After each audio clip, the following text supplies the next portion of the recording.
Assalamualaikum warahmatullahi wabarakatuh. Semangat pagi anak-anak. Jumpa lagi dengan saya Miss Indah. Bagaimana kabarnya hari ini? Kabar baik bukan? Ibu berharap semua dalam keadaan sehat selalu dan tentunya masih semangat walau belajar dari rumah. Kali ini kita akan belajar kelas 4, tema 3, peduli terhadap makhluk hidup. Subtema 1, hewan dan tumbuhan di lingkungan rumahku. Pembelajaran 2. Sebelum pembelajaran dimulai, marilah kita semua berdoa sesuai dengan agama dan keyakinannya masing-masing. Apalagi manfaat tumbuhan di sekitar kita, apa hak dan kewajiban kita? Nah anak-anak, pada pembelajaran kali ini kita akan belajar apa sih manfaat tumbuhan di sekitar kita dan apa hak dan kewajiban kita. Sebelumnya, kamu sudah belajar tentang tanaman padi. Betapa banyak manfaat padi. Sebagian besar orang Indonesia menjadikan nasi sebagai makanan utama. Begitu juga benih. Beni makan nasi sebagai makanan pokoknya. Nah, di sini ada poster anak-anak. Nanti kita akan belajar bagaimana kita bijak dalam mengkonsumsi nasi dalam kehidupan kita sehari-hari. Setiap hari, Beni, adik, dan kedua orang tuanya selalu makan malam bersama. Di keluarga Beni, semua orang diberi kesempatan untuk mengambil nasi sendiri. Ibu Beni selalu berpesan, ambil secukupnya. Adik Beni sering tidak menghabiskan nasinya. Alasannya karena ia sudah kenyang. Seringkali ibu mengingatkannya, namun adik Beni belum juga mau menghabiskannya. Berbeda dengan adiknya, Beni selalu menghabiskan makanannya. Dia selalu mengambil secukupnya. Nah, ini tadi cerita keluarga Beni dalam mengkonsumsi nasi sebagai makanan pokok. Mereka ada perbedaan antara sikap Beni dan adik Beni. Sikap Beni yang selalu menghabiskan makanannya dan mengambil nasi secukupnya. Sedangkan adiknya itu berbeda, dia tidak pernah menghabiskan nasinya, yang alasannya sudah kenyang. Sekarang mari kita bersama-sama menjawab pertanyaan di bawah ini. Apa yang dilakukan adik Beni terhadap makanannya? Jelaskan alasanmu. Makanan yang diambil adik Beni selalu tidak dihabiskan. Nomor 2, apa yang dilakukan Beni terhadap makanannya? Jelaskan alasanmu. Beni selalu menghabiskan makanannya karena dia mengambil nasi secukupnya saja saat makan. Manakah yang menurutmu telah bersikap bijak terhadap makanan, Beni atau adiknya? Jelaskan alasanmu. Sikap Beni lebih bijak dibandingkan adiknya. Beni tidak menyia-nyiakan makanannya, selalu mengambil secukupnya ketika makan. Pertanyaan yang keempat, ketika adik Beni membuang makanan, siapa saja yang dia rugikan? Jelaskan jawabanmu. Yang dirugikan adalah ayah dan ibu akan merasa dirugikan. Mereka telah berusaha mencari dan menyediakan makanan. Selain itu, orang di sekitar yang tidak mampu juga ikut dirugikan. Mereka susah untuk mencari makan. Namun yang bisa makan justru membuang-buang makanannya. Petani juga akan dirugikan. Mereka susah payah menanam padi dan merubahnya menjadi beras. Namun bukannya dimakan, malah dibuang. Nomor 5, ketika adik Beni makan malam, apakah dia sudah mendapatkan haknya? Jelaskan jawabanmu. Sudah mendapatkan haknya. Adik Beni mendapatkan hak memperoleh makanan dan makan malam bersama keluarga. Pertanyaan keenam, ketika adik Beni membuang makanannya, apakah dia sudah melaksanakan kewajibannya? Jelaskan jawabanmu. Belum melaksanakan kewajibannya. Hak adik Beni memperoleh makanan, sementara kewajibannya yakni menghabiskan makanan. Pertanyaan yang ketujuh, ketika Beni menghabiskan makanannya, apakah dia sudah melaksanakan kewajibannya? Jelaskan jawabanmu. Sudah. Ketika Beni menghabiskan makanannya, berarti dia telah melaksanakan kewajibannya. Kita tidak boleh menyia-nyiakan makanan. Kita juga harus bijak memanfaatkan makanan.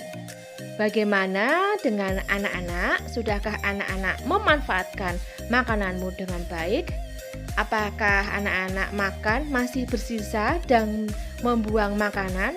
Nah, itu berarti anak-anak tidak memanfaatkan sumber daya alam yang sudah disediakan, yaitu padi yang kita olah setiap hari. Kita makan, tapi malah anak-anak tidak habis dan membuangnya. Itu malah tidak bijak.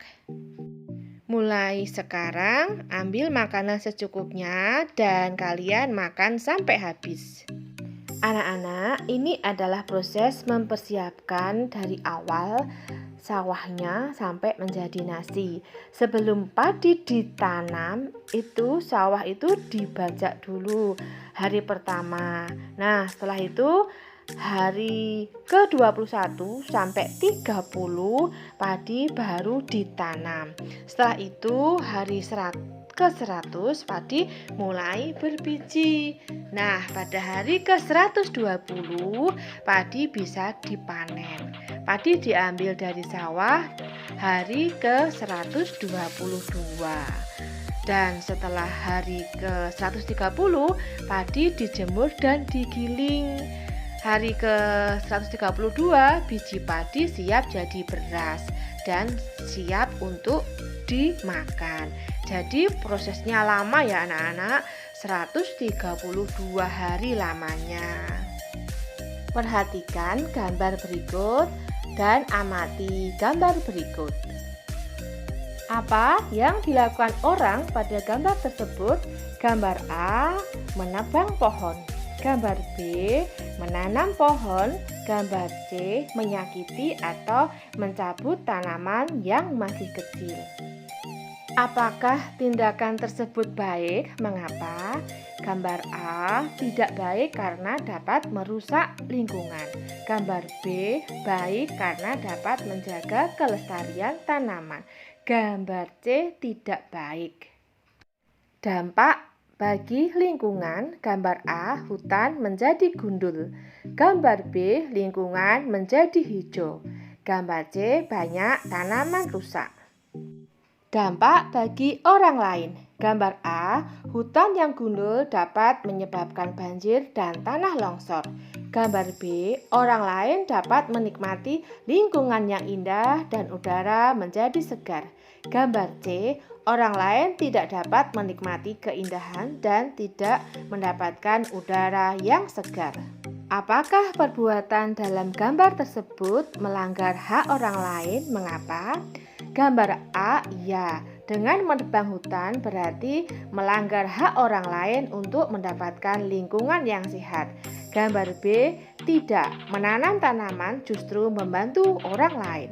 Gambar C, ya. Dengan merusak tanaman berarti melanggar hak orang lain menikmati keindahan tanaman. Apakah orang tersebut sudah melaksanakan kewajibannya? Mengapa? Gambar A, hutan yang gundul dapat menyebabkan banjir dan tanah longsor. Gambar B, orang lain dapat menikmati lingkungan yang indah dan udara menjadi segar. Gambar C, orang lain tidak dapat menikmati keindahan dan tidak mendapatkan udara yang segar. Apakah yang sebaiknya dilakukan? Gambar A, menebang hutan sembarangan harus dihukum. Gambar B, mengajak orang lain untuk menanam tanaman. Gambar C, tidak menyakiti tanaman. Bijak memanfaatkan tumbuhan berarti kita menghematnya, tidak membuang-buangnya, tidak mengambil secara berlebih, dan tidak merusaknya. Ketika kita tidak memanfaatkan tumbuhan dengan baik, berarti kita sudah mengambil hak orang lain untuk menikmati lingkungan yang nyaman. Saatnya anak-anak berkreasi membuat kolase dari tumbuhan yang ada di sekitarmu. Apa itu kolase? Kolase merupakan karya seni tempel pada permukaan gambar. Sekarang kita membuat kolase. Bahan yang dibutuhkan daun-daun, batang tumbuhan, dan lem. Alat, gunting. Langkah-langkah membuatnya: siapkan bahan, buatlah sketsa gambar yang kamu sukai, atau kamu bisa minta sketsa gambar kupu-kupu kepada gurumu. Aturlah daun-daun atau batang tumbuhan menutupi sketsa gambarmu. Perhatikan ukuran, perpaduan warna, dan bentuknya. Tempelkan daun atau batang tumbuhan kering pada kertas gambarmu dengan menggunakan lem. Tempel dengan rapi. Indahkan karya seni dan dari tumbuhan kering buatanmu. Pasanglah karya seni dari tumbuhan kering buatanmu. Nah, ini tadi contoh kolase dari daun kering dan rantai kering. Anak-anak bisa ya membuat di rumah. Demikianlah video pembelajaran kali ini. Semoga bermanfaat. Jangan lupa like, comment, and subscribe-nya ya. Bye-bye. See you tomorrow. Wassalamualaikum warahmatullahi wabarakatuh. I'm an icon, man. I'm a girl about a 10. I should fuck her in a bed.